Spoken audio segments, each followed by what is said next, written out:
many Jewish people internationally stand firmly on the side of human rights and freedom against this savagery in Gaza. We've been out on true to life, stay real to the scripts.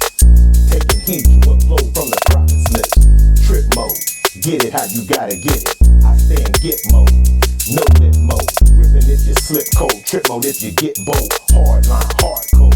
I stay in G mode. I'm pouring wisdom. Sit back and listen, take a sip though.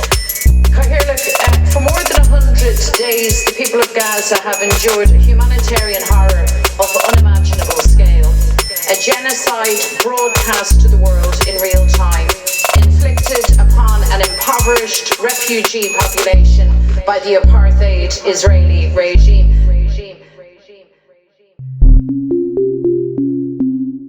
So I like the way that the ICJ court ruling came out because it was a complete disappointment, and that's good.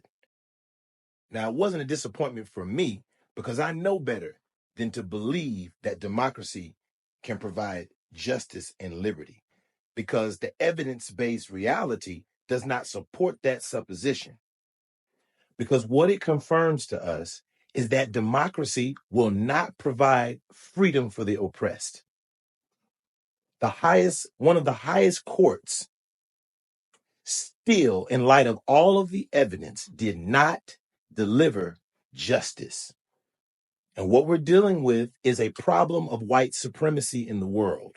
And this has been the phenomenal reality of our lives and our grandparents' lives and their parents' lives. Okay? Because we see certain people are allowed to do things that others are not. And this indeed is the end time power of the Antichrist. Just like the Bible foretold, he will think that he is superior. And that's what we have going on. And commit heinous crimes in the name of peace and security.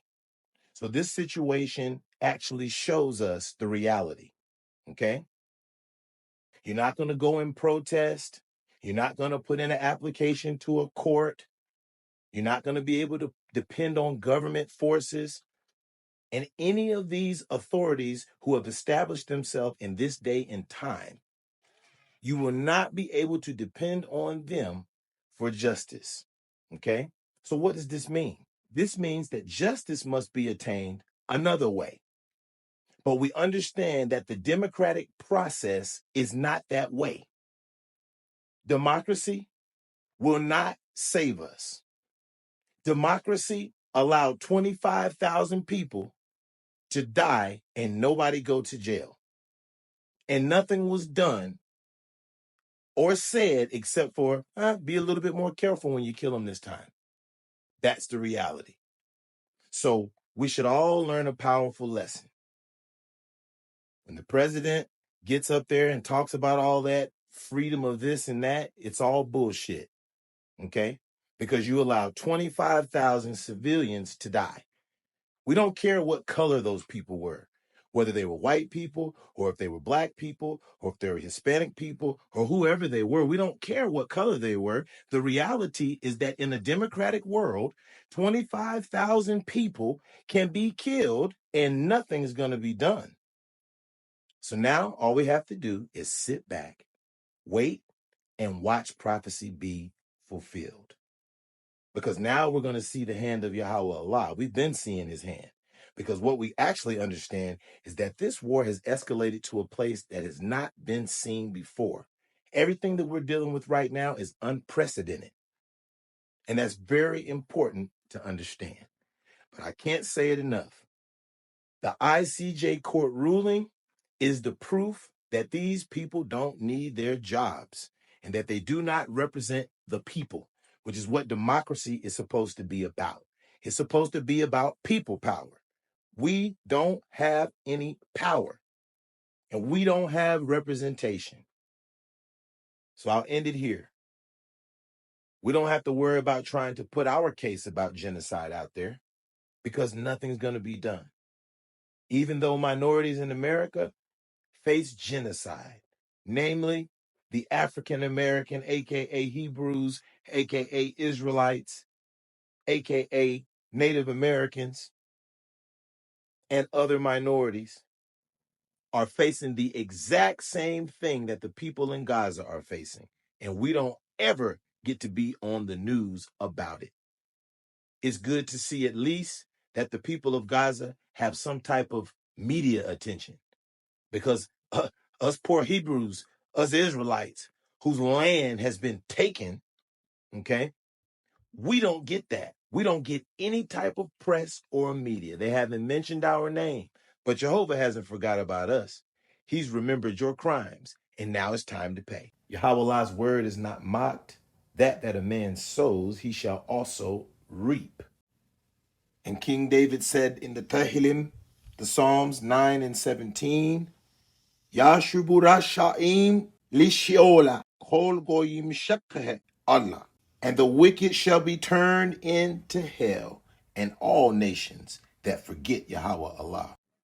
The nations have fallen into the pit they have dug. Their feet are caught in the net they have hidden. The Lord is known by his acts of justice. The wicked are ensnared by the work of their hands. And the wicked go down to the rim of the dead, all nations that forget Yahweh Allah. But Allah will never forget the needy. The hope of the afflicted will never perish. Arise, Yahweh Allah, and do not let mortals triumph. Let the nations be judged in your presence. Strike them with terror, Yahweh Allah. Let the nations know they are only mortal. Psalms 9, verses 15 through 20. There, many Jewish people internationally stand firmly on the side of human rights and freedom against this savagery in Gaza. Have been out on true to life, stay real to the scripts. Taking heed to what flows from the prophet's lips. Trip mode, get it how you gotta get it. I stay in get mode, no lip mode. Ripping if you slip cold, trip mode if you get bold. Hard line, hard code. I stay in G mode. I'm pouring wisdom. Sit back and listen, take a sip though. Here, look, for more than 100 days, the people of Gaza have endured a humanitarian horror of unimaginable scale. A genocide broadcast to the world in real time, inflicted upon an impoverished refugee population by the apartheid Israeli regime.